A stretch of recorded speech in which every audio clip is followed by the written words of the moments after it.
Então, pessoal, nessa aula 2, nessa segunda aula, a gente vai focar nossa atenção nos órgãos linfóides secundários. Vamos lembrar, órgãos linfóides secundários recebem os linfócitos T e B maduros, oriundos do timo e da medula óssea, respectivamente, armazena esses linfócitos e produz novos linfócitos por expansão clonal. Então, os linfócitos armazenados, de vez em quando, eles sofrem mitoses para aumentar e manter a população. Mas quando alguns são selecionados e a eles são apresentados antígenos, eles entram numa sequência sucessiva de mitoses que faz com que forme-se um clone especializado na defesa contra aquele antígeno que foi apresentado. Essa sequência sucessiva de mitoses, formando linfócitos comprometidos com a defesa de um antígeno específico, a gente chama de expansão clonal. Bom, se a gente entende que quando um órgão linfóide reage a uma infecção no seu interior, as células algumas delas, começam a proliferar intensamente, a gente compreende que durante as respostas imunológicas esses órgãos podem aumentar de volume.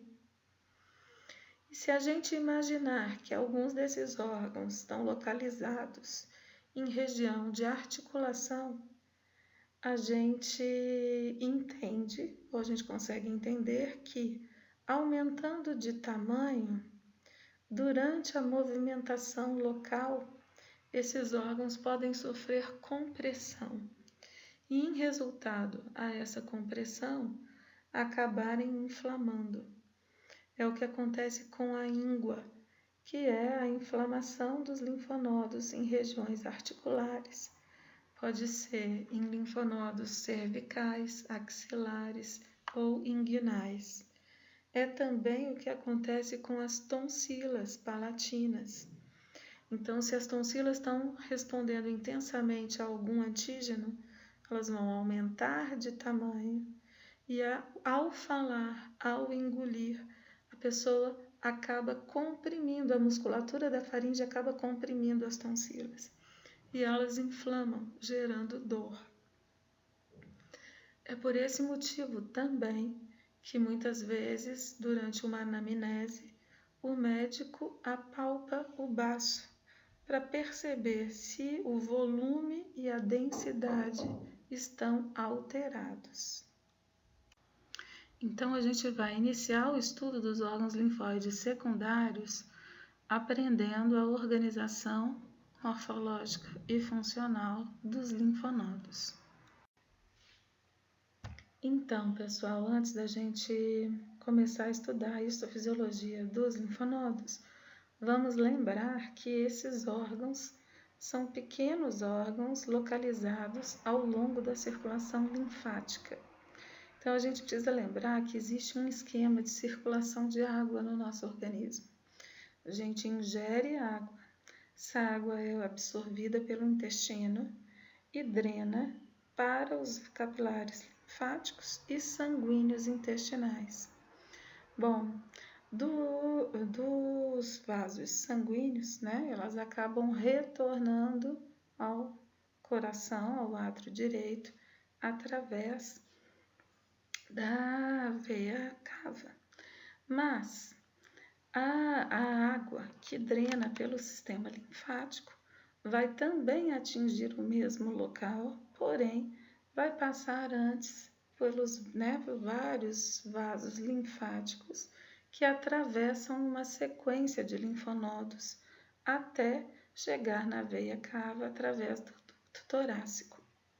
Uma vez chegando no coração, essa água, tanto a vinda pelo sangue, plasma, quanto a vinda pela linfa, se mistura, forma uma coisa só, plasma sanguíneo, e é de novo distribuída aí pro corpo todo.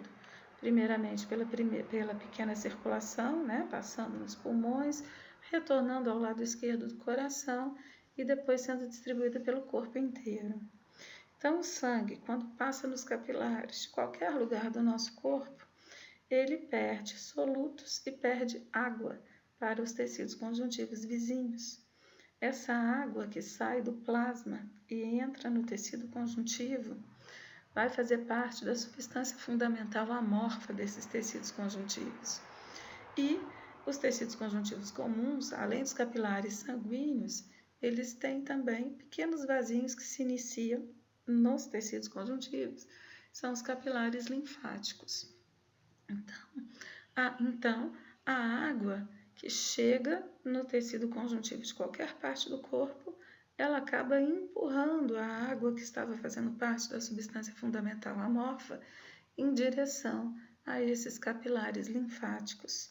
E com isso, ela leva consigo toxinas produzidas pelas células locais, eventuais citocinas, eventuais produtos de secreção e pode levar também linfócitos circulantes e, caso o local esteja infectado, pode levar consigo micro-organismos.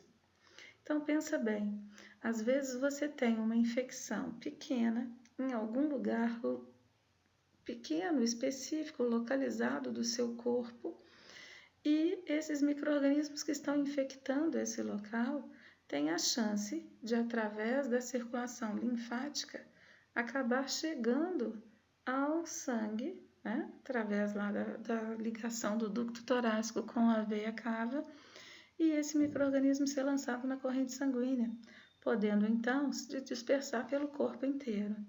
Veja que isso é perigoso, é drástico, é problemático. Mas a natureza se encarregou de colocar ao longo dos vasos linfáticos uma série de linfonodos que vão acabar fazendo a filtragem da linfa. Vocês vão entender como daqui a pouquinho, quando a gente estudar a histologia do linfonodo. Mas já adiantando, no interior do linfonodo, a linfa, que tem uma circulação muito lenta, leva consigo eventuais micro-organismos que poderão ser reconhecidos pelos inúmeros macrófagos fixos no interior desses órgãos. Dessa maneira, esses micro-organismos podem, ou têm a chance, de ser reconhecidos por esses macrófagos, fagocitados e eliminados da corrente linfática, evitando-se assim que contaminações periféricas acabem se disseminando pelo corpo todo, caso os micro-organismos atingissem a corrente sanguínea. Bom, então nesse slide a gente tem uma lista das características dos linfonodos. Então, como qualquer órgão linfóide, com exceção do timo, o seu estroma é formado por fibras e células reticulares. Vamos lembrar, estroma é a parte do órgão que faz a estrutura mecânica de sustentação, assim como a estrutura de nutrição, de sustentação nutricional. Então, todo o arcabouço de sustentação dos linfonodos é formado por fibras colágenas do tipo 3, também chamadas fibras reticulares, produzidas por fibroblastos e fibrócitos, denominados células reticulares. Como a gente falou no slide anterior, os linfonodos se encontram interpostos à circulação linfática, ou seja, a linfa atravessa o linfonodo durante o seu percurso.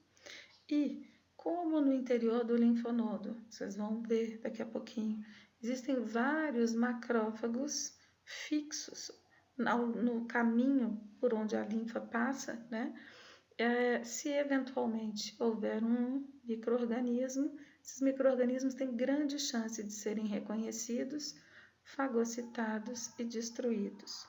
Por isso a gente fala que os linfonodos, além de armazenar linfócitos e produzir linfócitos por expansão clonal, como qualquer órgão linfóide secundário faz, eles apresentam uma função adicional e importantíssima, que é a filtragem da linfa. Bom, os linfonodos normalmente eles são representados como pequenas bolinhas ao longo do sistema linfático, mas na verdade eles não são exatamente esféricos. Eles apresentam uma face convexa, através da qual eles recebem vários vasos linfáticos aferentes, ou seja, vasos linfáticos que estão trazendo a linfa em sua direção.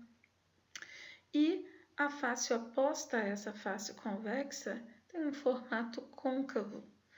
Nessa região côncava, chamada de hilo do linfonodo, a gente vai encontrar um vaso linfático eferente a esse linfonodo, uma artéria e uma veia. Então veja que cada linfonodo concentra no seu interior a linfa formada no seu entorno. E essa linfa então é concentrada, ela chega através de vários pequenos vasos linfáticos e é concentrada no interior do linfonodo, deixando o linfonodo ou saindo do linfonodo por apenas um único vaso linfático de calibre maior do que os vasos linfáticos aferentes. Note ainda que esse vaso linfático eferente será aferente a um próximo linfonodo e assim por diante. Desse modo, vocês conseguem imaginar que quanto mais próximo o linfonodo se encontrar do coração, maior vai ser o seu tamanho, porque maior será o volume de linfa que vai circular no seu interior. Esse é um slide do livro do Junqueira, que é bastante didático. Então, veja bem, o autor desenhou aqui um linfonodo e representou na metade esquerda do desenho a distribuição dos linfócitos, vou comentar isso com vocês daqui a pouquinho, e o padrão de circulação da linfa no interior do linfonodo. Na metade direita, o autor usou o espaço do linfonodo para representar como acontece a circulação sanguínea dentro desse órgão. E a gente vai devagarzinho comentar todos esses aspectos. Então, a primeira coisa que eu quero que vocês percebam é essa camada colorida em verde que foi desenhada. Ela representa a cápsula de tecido conjuntivo que envolve o linfonodo. Então, linfonodos são órgãos extraparietais, portanto, revestidos por uma cápsula conjuntiva que os delimita, que os individualiza. Reparem que na parte superior do desenho, ou seja, na parte convexa da superfície do linfonodo, a gente tem a representação de 4 vasos linfáticos e as setinhas indicam que a linfa está chegando no linfonodo através desses vasos. Portanto, esses vasos linfáticos são chamados de vasos linfáticos aferentes em relação a esse linfonodo. Reparem que os vasos linfáticos eles também são dotados de válvulas, tanto quanto as veias, para evitar o refluxo da linfa. Bom, uma vez que o vaso atravessa a cápsula de tecido conjuntivo, ele lança a linfa num espaço claro que vocês estão vendo logo abaixo dessa camadinha verde, né?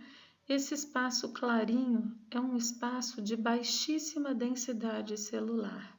É uma região chamada seio linfático subcapsular. Então, a linfa é lançada nesse espaço e ela se espalha, como se ela se derramasse no interior fosse derramada no interior desse espaço e se espalhasse lateralmente. No entanto, percebam que a cápsula emite projeções para dentro do órgão. Vocês estão vendo que a cápsula ela emite uns bracinhos verdes na direção do centro do órgão. Essas projeções são chamadas trabéculas. E a função da trabécula é justamente direcionar a linfa para essa região escura e central do desenho, que é a região medular do linfonodo.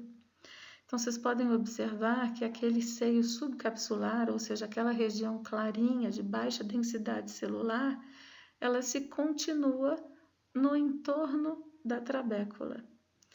E, portanto, a linfa que é derramada no seio subcapsular, ela tende a escorregar, a escorrer em direção à região central do órgão, por esses espaços também de baixa densidade celular que envolvem as trabéculas. Esses espaços são chamados de seios peritrabeculares. As trabéculas, ao chegarem na medula, elas param a trajetória delas, ou seja, elas não se fundem. E dessa maneira, os seios peritrabeculares de cada uma das trabéculas acabam se encontrando e se fundindo na região medular, formando os seios medulares, que são essas regiões claras que vocês estão vendo aí nessa área escura, nessa área negra. Então, seios medulares. Os seios medulares confluem e formam o vaso linfático eferente, esse que vocês estão vendo, deixando o linfonodo paralelamente aí à artéria e à veia, na região côncava do mesmo. Essa região côncava do linfonodo, como eu falei, ela é chamada hilo, e é o local de saída da linfa, que foi concentrada na região medular, e local de entrada da artéria, que vai suprir o linfonodo de sangue, oxigênio, nutrientes, etc., e da veia, que vai drenar o sangue após a hematose. Ok? Bom, agora vamos observar o seguinte: na metade esquerda do desenho, vocês estão vendo logo abaixo do seio subcapsular umas bolotas desenhadas. Essas bolotas, elas representam os nódulos linfáticos ou nódulos linfóides, que são acúmulos de linfócitos B. Nós falamos isso no slide, na apresentação anterior, na aula número 1. A gente falou que os linfócitos B se armazenam formando nódulos. E é isso que está representando aí, estão representando essas bolotinhas que vocês estão vendo na periferia dos linfonodos. Então, a gente pode falar que os linfócitos B ficam armazenados na parte mais periférica do linfonodo, né? Logo abaixo do seio subcapsular. Essa região, toda essa região esverdeada, localizada no entorno da medula do linfonodo, vamos lembrar, a medula é essa região escura, essa região preta, toda essa região que se localiza em volta da medula é chamada córtex. E a região onde os linfonodos se organizam formando esses nódulos é chamada córtex superficial. Então, para ser bem específico, a gente pode falar que os linfócitos B se organizam em nódulos na região cortical externa, né? Ou na parte mais periférica do córtex, ou no córtex superficial. Ainda na metade esquerda do slide, logo mais internamente localizada em relação aos nódulos, vocês estão vendo uma mancha verde um pouquinho mais escura. Essa região é chamada de córtex profundo ou região paracortical. Nessa região é onde a gente encontra os linfócitos T armazenados de forma difusa, de forma espalhada. Então, a gente pode falar que nos linfonodos, os linfócitos T ficam armazenados no córtex profundo ou na região paracortical. Tanto faz, vocês podem escolher falar de uma maneira ou de outra. Já na região da medula, entre os seios ou delimitando os seios medulares, que são as áreas claras, a gente está vendo aí no desenho umas manchas pretas, umas manchas escuras. Elas estão representando os seios medulares. Nos seios medulares, a gente encontra tanto o linfócito T quanto o linfócito B. Encontramos os dois tipos de linfócitos nessa região. Uma coisa interessante que eu gostaria de mostrar para vocês, agora observando o lado direito do desenho, é o seguinte. Observem, a artéria principal que vai nutrir o linfonodo, ela entra no órgão pela região do hilo e na medula ela começa a se ramificar. Obviamente essa ramificação é em todas as direções, mas no desenho foi feito aqui só do lado direito para não atrapalhar a explicação, né, do que o autor queria mostrar no lado esquerdo do desenho. Então, essa artéria do linfonodo, ela vai se ramificando e ela forma uma rede capilar no córtex superficial. Observem, o desenho dos capilares foi feito no entorno dos nódulos linfáticos, onde ficam os linfócitos B. A gente sabe que a fusão de capilares sanguíneos forma vênulas pós-capilares. E sabemos também que são nas vênulas pós-capilares que se encontram o epitélio ou endotélio alto, né, que expressa de forma constante as selectinas, para que os linfócitos os leucócitos de maneira geral, possam sofrer marginação e posterior diapedese, certo? Então, olha como é estratégica a localização dessas vênulas pós-capilares. Elas se formam justamente na região paracortical, onde ficam armazenados os linfócitos T. E lembrem-se, as células apresentadoras de antígeno, dentre elas as células dendríticas, fazem a apresentação sempre para os linfócitos T auxiliares, que depois ativam linfócitos B e outras células. Então vejam que se uma célula dendrítica, vindo de qualquer lugar do corpo, atravessar a parede dessas vênulas pós-capilares nos linfonodos, elas já estarão justamente no local onde entrarão em contato com as células T, para quem apresentarão antígenos.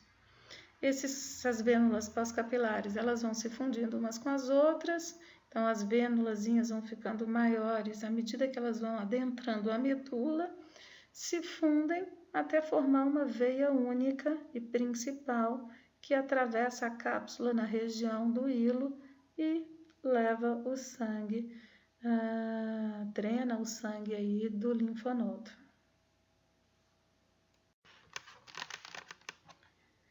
Nessa fotografia, pessoal, a gente tem uma fotografia.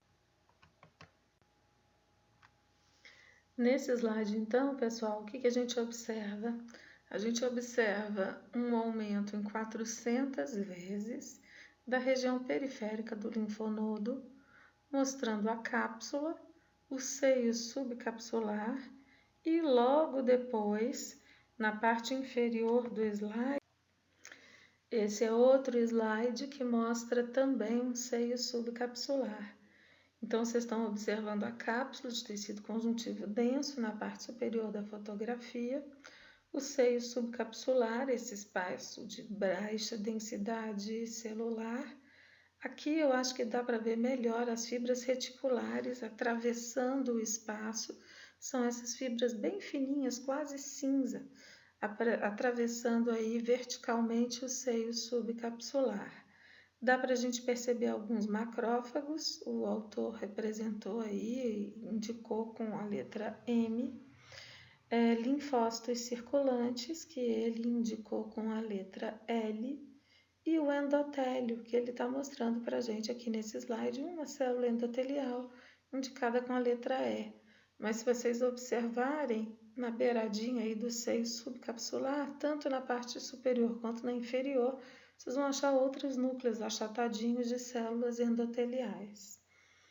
Na região inferior do slide, então, a gente tem a região periférica do linfonodo, ou seja, o córtex superficial, aonde a gente encontra os linfócitos B concentrados, né? E também vocês percebam que atravessando esse córtex superficial tem capilares sanguíneos, e vocês conseguem perceber aí pelas hemácias vermelhinhas. Nesse slide, então, a gente tem uma visão quase que panorâmica, né? Mas em grande aumento, ainda assim, um aumento bom de um linfonodo. À direita, essa parte meio acinzentada é a cápsula do linfonodo. Vocês veem adjacente a essa cápsula 3 nódulos ou folículos linfáticos e um quarto aqui na parte inferior do slide. Esse corte passou de raspão, então a gente não está enxergando o centro germinativo desses folículos, apenas a zona marginal. Entre a cápsula e os 2 folículos superiores, a gente consegue perceber a presença do seio subcapsular, bem estreitinho, e perpendicular ao quadradinho onde está escrito córtex externo, a gente vê um pedacinho do seio peritrabecular, né? Que se localiza aí logo abaixo desse primeiro folículo e que se direciona para o interior do órgão. Então, a gente sabe que esses nódulos linfáticos ou folículos linfáticos são locais de armazenamento de linfócitos B e que eles formam ou se situam na zona cortical externa ou córtex superficial dos linfonodos. Caminhando para a esquerda, a gente chega numa região onde os linfócitos se armazenam, mas de forma difusa, sem formar nódulo. Então, nessa região onde está escrito córtex interno ou córtex profundo, ou ainda região paracortical. Então, a gente sabe que nesse local são os linfócitos T que ficam armazenados. E no lado direito do slide, a gente observa a medula do linfonodo, uma parte da medula, né? Um pedaço da medula do linfonodo, onde a gente vê uns cordões arroxeados, são os cordões medulares, e entre um cordão e outro, áreas claras, que são os seios medulares. Os seios medulares são formados pela confluência dos seios peritrabeculares, né? E tem um calibre, um diâmetro maior do que os peritrabeculares e também do que os subcapsulares, porque eles já começam a concentrar a linfa na região central do linfonodo. Nesse slide, a gente vê num corte, né, que foi fotografado no aumento de 400 vezes, a medula do linfonodo. Então, está bem delimitado aí pelo autor os seios medulares, que são as regiões claras, com alguns linfócitos circulando, macrófagos, células reticulares, né? E entre os seios medulares, os cordões medulares, que é onde a gente tem os linfócitos concentrados, armazenados, né? Condensados. Então, eu vou de novo marcar. Esse é um outro slide de medula de linfonodo, e aqui eu acho que está bem claro, né? Então, a gente está observando áreas claras com baixa densidade celular, são os seios medulares. Reparem como eles são largos na região da medula, como são grandes. E entre um seio e outro, a gente vê manchas arroxeadas, que são os cordões medulares. Nos cordões medulares, a gente encontra linfócitos T e linfócitos B. Na região da medula, a gente também vai encontrar vasos, os maiores vasos, tanto veias quanto artérias, né? A gente encontra na medula, lembrando que a artéria chega pelo hilo e começa a se ramificar na medula em direção à periferia, e depois os capilares e vênulas vão se fundindo, formando vênulas maiores na região medular, até formar a veia principal que drena o sangue do órgão. Então, vocês estão vendo aí um vaso na parte superior do slide, cortado, né, meio que obliquamente. um vasinho de calibre considerável. Vocês estão observando também alguns riscos cor-de-rosa, né, uns feixes de tecido conjuntivo que são trabéculas, pontinhas de trabéculas que atravessaram o córtex e que estão drenando ou direcionando a linfa em direção aos seios medulares. E aqui nesse slide, um maior aumento, né, um aumento de 400 vezes de um seio medular, para a gente mostrar que a constituição é a mesma. Todos os seios são formados do mesmo jeito. Células reticulares produzem fibras reticulares que mantêm o espaço do seio aberto. Sobre essas fibras reticulares, a gente vai encontrar macrófagos fixos, né, que estarão ou se encontrarão no caminho da linfa. Então, se essa linfa, de novo, repetindo pela milésima vez, se essa linfa trouxer consigo algum antígeno, esse antígeno vai ter grande chance de ser reconhecido por algum dos macrófagos localizados em algum seio, seja no subcapsular, no peritrabecular ou no medular. E se porventura um antígeno não for reconhecido por nenhum macrófago dentro de um primeiro linfonodo, ele ainda vai passar por um segundo, um terceiro, um quarto, ou seja, vai passar por uma sequência de vários linfonodos até que a linfa chegue na corrente sanguínea. Então, dessa maneira, os linfonodos são muito eficazes ao filtrar a linfa e evitar disseminação de infecções. Nesse slide também, muito bonito, a gente consegue ver vários linfócitos circulantes, né? Estão aí marcadinhos com as setas do autor. Esse é um slide de um outro livro que mostra a mesma coisa que aquele primeiro desenho do linfonodo mostrou. Só que no slide do Junqueira, ele usou um linfonodo, dividiu ele ao meio para representar duas coisas diferentes, né? E aqui o autor fez 2 desenhos para representar isso. Então, no desenho superior aqui, a gente observa a cápsula de tecido conjuntivo colorida num laranja médio, né? Ou num marrom, uma cor assim meio indefinida, um salmão talvez. Essa cápsula emitindo projeções para o interior do órgão, formando as trabéculas. Tudo isso está indicado pela legenda, por isso que eu achei que era interessante repetir o slide aqui para vocês visualizarem melhor. Abaixo da cápsula, um espaço rosinha, claro, é o seio subcapsular. Vocês vão ver que as trabéculas forçam o seio subcapsular a acompanhá-las em direção ao interior do órgão, e aí esses seios que acompanham as trabéculas passam a ser chamados de seios peritrabeculares.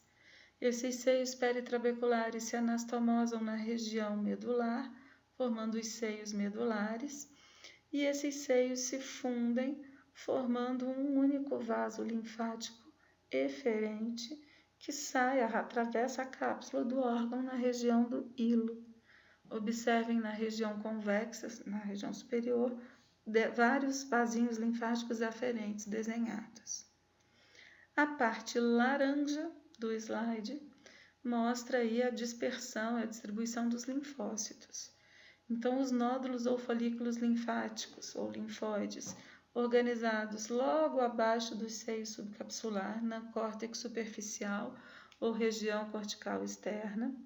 Os linfócitos T, localizados logo em seguida de forma difusa, formando o córtex profundo ou região paracortical. E na medula está mal desenhadinho aí, está bem mal desenhado, mas tem aí alguns cordões medulares representados em laranja. Então, vão seguindo a legenda que vocês vão identificar todas essas estruturas. No linfonodo desenhado na parte inferior do slide, o autor quis representar o padrão de distribuição sanguínea. Então, a artéria chega pelo hilo, atravessa a cápsula e na região medular ela começa a se ramificar radialmente, né? Ou seja, em todas as direções, até que na região cortical externa, as pequenas arteríolas capilarizam. Acontece a hematose, os capilares então vão confluindo, formando vênulas pós-capilares, que se fundem umas com as outras até formar a veia principal, que drena o sangue do órgão, também atravessando a cápsula na região do hilo. Esse é outro slide mostrando a mesma coisa, né? Mas eu gosto de mostrar às vezes vários slides com o mesmo objetivo, porque cada desenho tem um aspecto bom que o outro não tem, e aí a gente vai complementando as imagens, as figuras e vai ficando mais fácil de entender. Nesse slide, o autor também dividiu o linfonodo ao meio para representar na parte inferior o padrão de vascularização sanguínea, de irrigação sanguínea, e na parte superior do desenho o padrão de distribuição da linfa e dos linfócitos. Então, a gente vê os nódulos ou folículos linfóides ou linfáticos, a região paracortical, os cordões medulares e os seios subcapsular, peritrabecular e seios medulares. Então, as setinhas verdes indicam o sentido de circulação da linfa, setinhas vermelhas, né, o sangue arterial e o azul, o sangue venoso. Nesse slide a gente tem uma visão em aumento de 400 vezes da região paracortical do linfonodo. E no centro da imagem a gente vê uma vênula pós-capilar cortada no sentido transversal. Então, as células indicadas com as setinhas de cauda, com as setinhas de cabo longo, né, são os linfócitos que estão fazendo a diapedese nesse local. E as células indicadas pelas cabeças de seta são as células endoteliais, que nessas vênulas pós-capilares, nos órgãos linfóides secundários, ao invés de serem pavimentosas, tendem a ser cúbicas e expressam constantemente selectinas, para que os linfócitos maduros, tanto os B quanto os T, saibam o local onde eles têm que sair da corrente sanguínea e migrar para o órgão linfóide secundário para ficar armazenado. É também por essas vênulas pós-capilares que as células dendríticas podem chegar nos órgãos linfóides, trazendo antígenos para ativar e apresentar, né, e ativar os linfócitos armazenados ali. Bom, agora que a gente já estudou bastante os linfonodos, vamos iniciar o estudo do baço, da organização histológica e do funcionamento do baço. Se vocês estiverem muito cansados, eu sugiro que vocês deem uma parada, respondam as perguntas relativas aos linfonodos e depois de um breve descanso, retomem essa apresentação de slide para a gente discutir aí as características do baço. Como a gente falou no slide anterior, o baço é um órgão linfóide secundário, né, encapsulado, ou seja, extraparietal. Ele é único, localizado no quadrante superior esquerdo do abdômen, logo abaixo do diafragma, próximo ao pâncreas. Então, o estroma dele, como todos os órgãos linfóides secundários, com exceção do timo, é formado por fibras e células reticulares, né? E ele é interessante porque durante a vida intrauterina, antes de funcionar exclusivamente como órgão linfóide, ele funciona como órgão hematopoético. Vocês devem lembrar de ter estudado isso lá na embriologia. O primeiro órgão hematopoético que a gente tem é o saco vitelino. Depois, na medida que esse saco vitelino vai evoluindo, o fígado e baço assumem essa função. E na medida em que a medula óssea vai se diferenciando, essa função hematopoética de fígado e baço vão diminuindo e a medula então vai tomando essa função para si até o final da vida, né? No baço acontece uma coisa muito interessante que vocês vão aprender nos próximos slides, que é o fato da circulação sanguínea ser tanto aberta quanto fechada. Essa situação inusitada, né? Ou seja, a gente tem um extravasamento de sangue a partir de pequenas arteríolas e depois esse sangue vai retornar para o interior dos capilares. Isso faz com que a gente pode falar que o baço é um órgão hemorrágico. Então, o tempo todo o sangue está saindo da circulação, ele fica contido dentro do baço desde que a cápsula esteja íntegra e a própria pressão do sangue que escapa do sistema circulatório empurra o que já havia saído do sistema de volta para dentro dos capilares. Vamos lembrar, os capilares do baço são capilares sinusoides, aqueles que apresentam orifícios na sua parede. Então, o que acontece? Nesse intervalo de tempo entre o sangue sair das arteríolas e retornar para o interior dos capilares, esse sangue ele atravessa um espaço chamado polpa vermelha do baço muito lentamente e entra em contato com muitos macrófagos presentes nesse ambiente, de modo que as hemácias envelhecidas são facilmente reconhecidas por esses macrófagos e são então fagocitadas e destruídas. Por isso, esse item falando que o baço é o principal local de hemocaterese, ou seja, destruição de hemácias. O fato dessa circulação do baço ser tão diferente assim, né, ser mista, aberta e fechada, faz com que ele tenha uma outra função, além da função básica dos órgãos linfóides secundários, que é a de filtrar o sangue. Então, essa função é extremamente importante. Veja bem, da mesma forma que os linfonodos filtram a linfa, evitando que micro-organismos atinjam a corrente sanguínea e se dispersem pelo corpo, se por acaso algum antígeno entrar na corrente sanguínea, ao passar pelo baço, ele terá grande chance de ser reconhecido pelos macrófagos locais e de ser fagocitado e destruído. Por isso, essa função de filtrar o sangue. A cápsula do baço é uma cápsula de tecido conjuntivo, mas que tem uma quantidade de fibra elástica maior do que as cápsulas dos outros órgãos. Isso porque, veja bem, se o baço é um órgão que eu estou chamando, entre aspas, de hemorrágico, não é?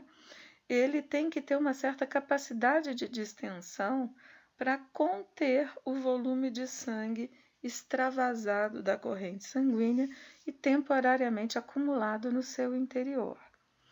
O que acontece de interessante é que em alguns animais essa cápsula, além dessas fibras elásticas que garantem uma certa elasticidade, né, à superfície do órgão, em alguns animais essa cápsula também apresenta fibras musculares lisas. E quando essas fibras são ativadas pelo sistema nervoso, elas então impelem para dentro do sistema circulatório um volume extra de sangue, consequentemente um número maior de hemácias, dando ao animal uma capacidade maior de captação de oxigênio e de distribuição de oxigênio pelos tecidos corporais. Os animais que apresentam essa característica são os cervídeos. Então, veados, girafas, zebra. Então, a gente observa, né, quando a gente vê esses filmes da natureza, esses filmes de natureza, de animais, etc., esses bichinhos ficam lá tranquilos, pastando, e na hora que eles percebem o perigo, eles ainda ficam lá pastando, só na hora que o perigo se aproxima é que eles saem correndo e aceleram muito rapidamente. Nesse momento, para conseguir acelerar tão rapidamente, eles contraem a cápsula esplênica e, como eu falei, aumentam a capacidade de oxigenação de seus tecidos. Como eu falei para vocês, o baço é um órgão encapsulado e vocês podem perceber nesse slide a cápsula esplênica ela é bastante desenvolvida, ela é bastante espessa quando comparada com a cápsula de alguns outros órgãos. Como o baço é um órgão que está livre na cavidade abdominal, e a cápsula é revestida externamente por um epitélio pavimentoso simples chamado mesotélio. Esse epitélio, vocês conseguem ver nessa fotografia o núcleo das células mesoteliais com uns pontinhos roxos acima da parte vermelha da cápsula. Essa coloração mostrando em vermelho as fibras, da cápsula, e o epitélio ficou corado em rosa e os núcleos das células roxinhos, os pontinhos roxos na superfície do órgão nessa imagem. Observem que a cápsula, como é normal na maior parte dos órgãos, ela emite para o interior do órgão projeções. Essas projeções são chamadas trabéculas. E essas projeções que as cápsulas fazem no interior dos órgãos servem, entre outras coisas, para distribuir a vascularização no interior do órgão. Então, o baço ele é um órgão suprido por alguns pares de artérias. Essas artérias esplênicas adentram a cápsula por diferentes regiões da superfície do órgão e vão percorrendo a cápsula. E ao passar pelas trabéculas, essas artérias ramificam e adentram o interior das trabéculas. As artérias que percorrem o interior da trabécula são chamadas artérias trabeculares. Mas a gente sabe que nenhuma artéria percorre muito tempo, uma distância, sem se ramificar. Então, frequentemente estão se ramificando. E a gente sabe também que essas ramificações, elas são mais ou menos, vamos forçar um pouquinho aí, em 90 graus. Ou seja, as artérias trabeculares, ao se ramificarem, elas saem das trabéculas e vão então percorrer o parênquima esplênico, vão percorrer o interior do órgão. Reparem, eu vou marcar aqui para vocês com uma setinha. Esse slide é um slide do livro do Junqueira. Depois vocês podem pegar a legenda dele para acompanhar, se acharem difícil a minha explicação. Mas eu acho que vocês vão entender direitinho. À primeira vista ele parece bem confuso, mas ele é tranquilo da gente acompanhar. Na medida que eu for explicando, vocês vão acompanhar direitinho e vão entender. O desenho representa uma parte, um pedaço pequeno do baço.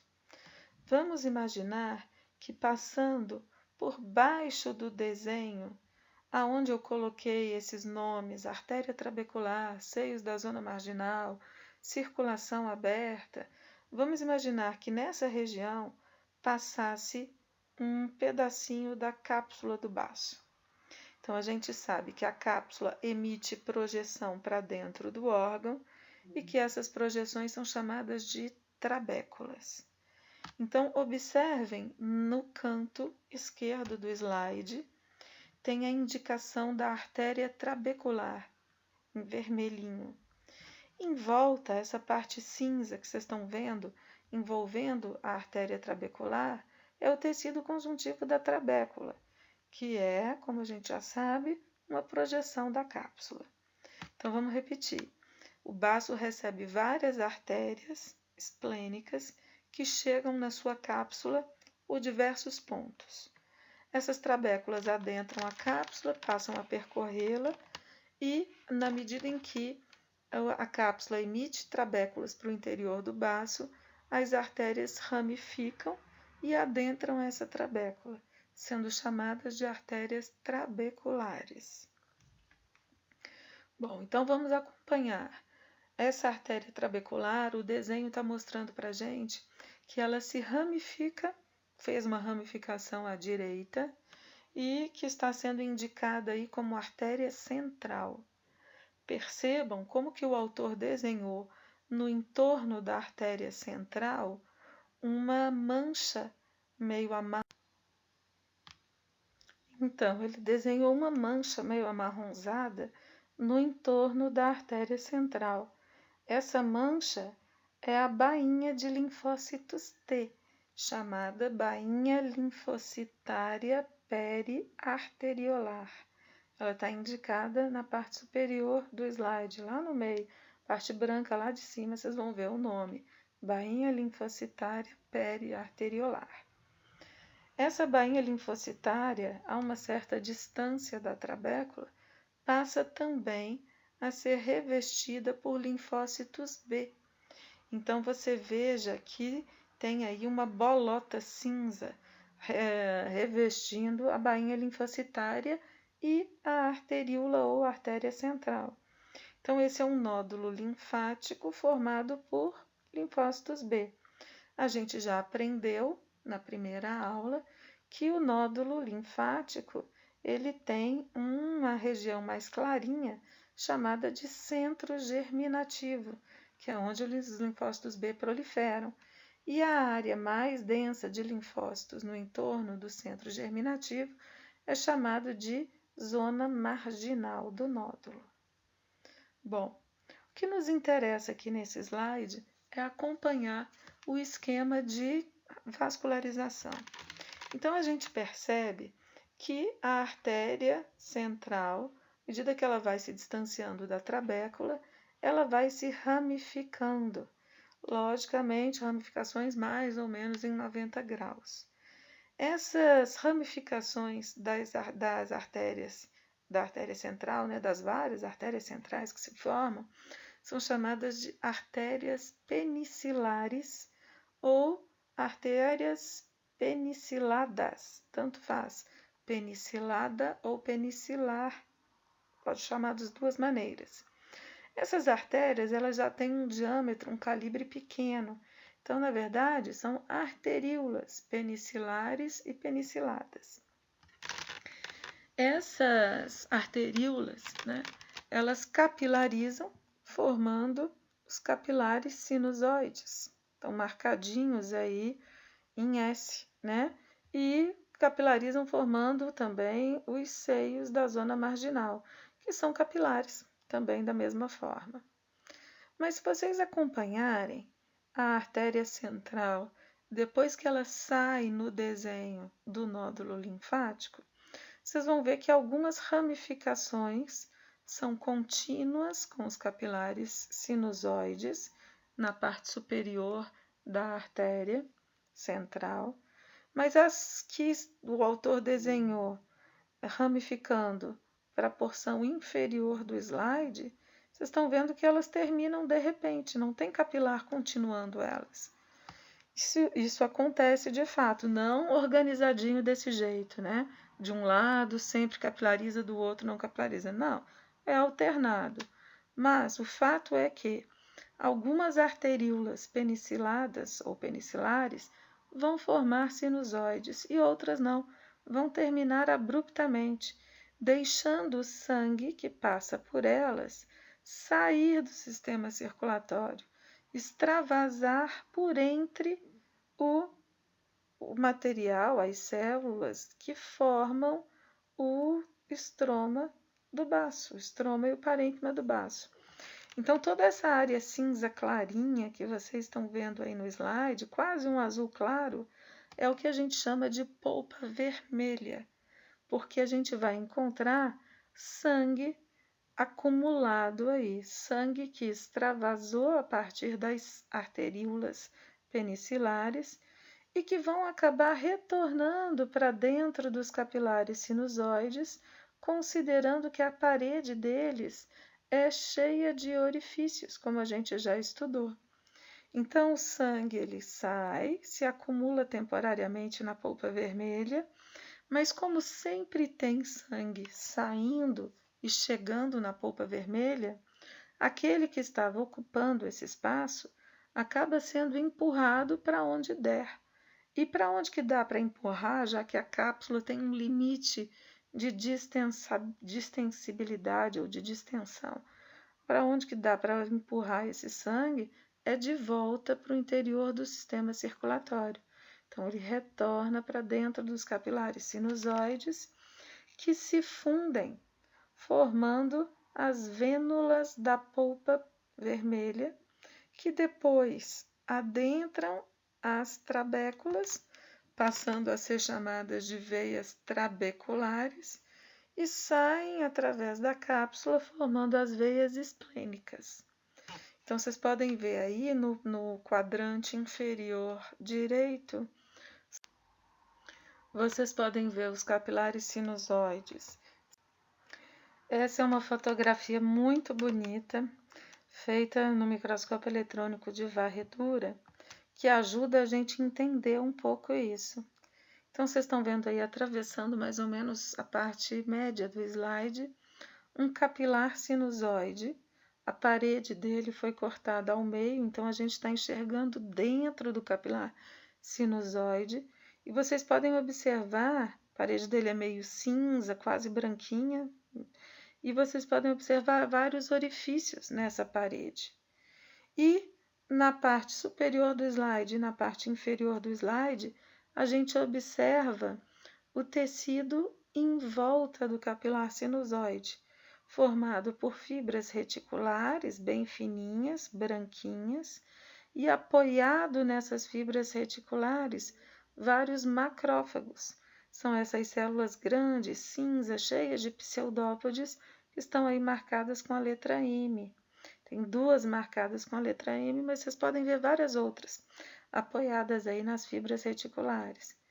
Então, entendam que quando o órgão está vivo, toda essa parte onde estão localizados os macrófagos, né, tem sangue passando, sangue solto, sangue fora do sistema circulatório, que acaba retornando para dentro dos capilares sinusoides, atravessando os orifícios da parede dos mesmos.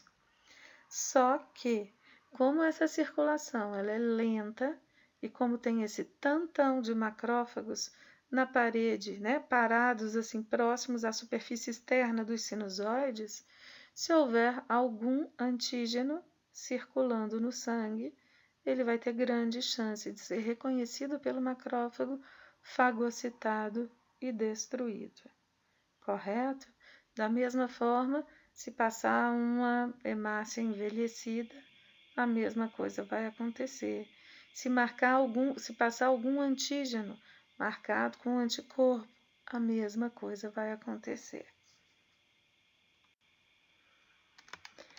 Bom, nesse slide a gente tem aí vários desenhos, né, tentando mostrar para a gente como que é a organização do tecido esplênico, tecido linfóide no baço. Então, no primeiro desenho, no cantinho superior esquerdo, vocês veem uma representação do baço com os vários vasinhos, várias arteríolas chegando na sua cápsula, né? As arteríolas adentram a cápsula e acompanham a emissão de trabéculas, formando as artérias trabeculares. Vocês estão vendo aí naquela parte azul, no segundo desenho, parte inferior do segundo desenho em azul, a representação da trabécula com, no caso aí está desenhado em verdinho, uma veia trabecular, deixando o baço através da trabécula, né? Dá para a gente observar também, nesse segundo desenho, uma região cujo fundo está corado em rosa clarinho e está cheio de vasinhos corados em vermelho. Então, toda essa região é chamada polpa vermelha.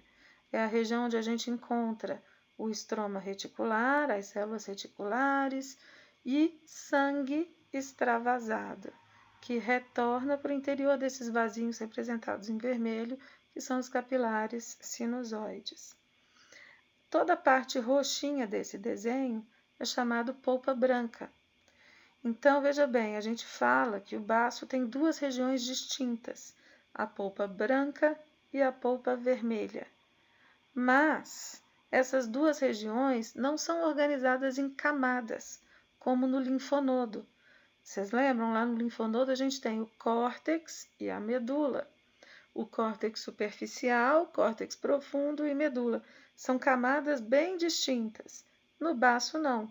A gente tem duas regiões distintas, mas que no corte ficam bagunçadas, porque a gente não percebe, ou a gente não consegue enxergar a conexão tridimensional que existe entre os nódulos linfóides, ou linfáticos, e as bainhas linfocitárias.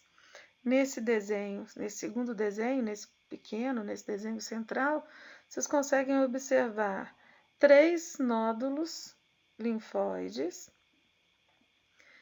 Parece que os 2 laterais, que eu vou marcar aqui com... Então, fazendo um resumo, o baço é dividido em 2 regiões. Uma chamada de polpa branca, que é formada pelo conjunto dos nódulos linfáticos ou linfóides e pelas bainhas linfocitárias periarteriolares, por todas elas, né? Todos os nódulos e todas as bainhas. A gente pode definir também de uma outra maneira. A gente pode falar que a polpa branca é a região do baço em que o sangue circula exclusivamente dentro de vasos sanguíneos, ou seja, onde não tem sangue extravasado. Vamos dar uma olhadinha na figura, né, desse nosso slide. Então, vocês vão observar, de novo, vou marcar aqui.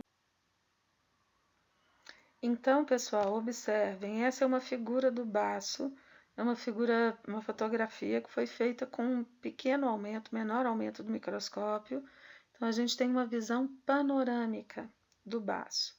Observem, indicada pela letra C, a cápsula esplênica e pela letra T, as trabéculas. Observem que na trabécula que eu vou marcar com... Já nesse slide, o que a gente está observando? Uma fotografia que foi feita no aumento de 400 vezes. Então, é um aumento grande. E a gente está observando na parte direita do slide e na parte superior esquerda, parte da polpa vermelha. Reparem que tem até umas hemáciazinhas misturadas com uns linfócitozinhos, com os núcleos roxinhos, ou seja, a região do baço onde o sangue extravasa, certo?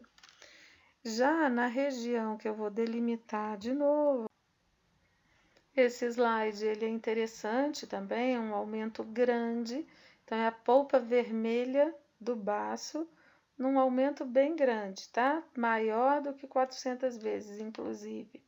E o que a gente está observando aqui são macrófagos, essas células grandes. Eu vou delimitar. Esse é um desenho do livro do Gartner, semelhante àquele desenho doidão do Junqueira, onde ele mostra a mesma coisa, o padrão de vascularização do baço. Então, à esquerda, ele mostra a cápsula recebendo a artéria esplênica, né? Essa artéria, ela adentra uma trabécula, que vocês estão vendo na região que eu vou marcar com uma...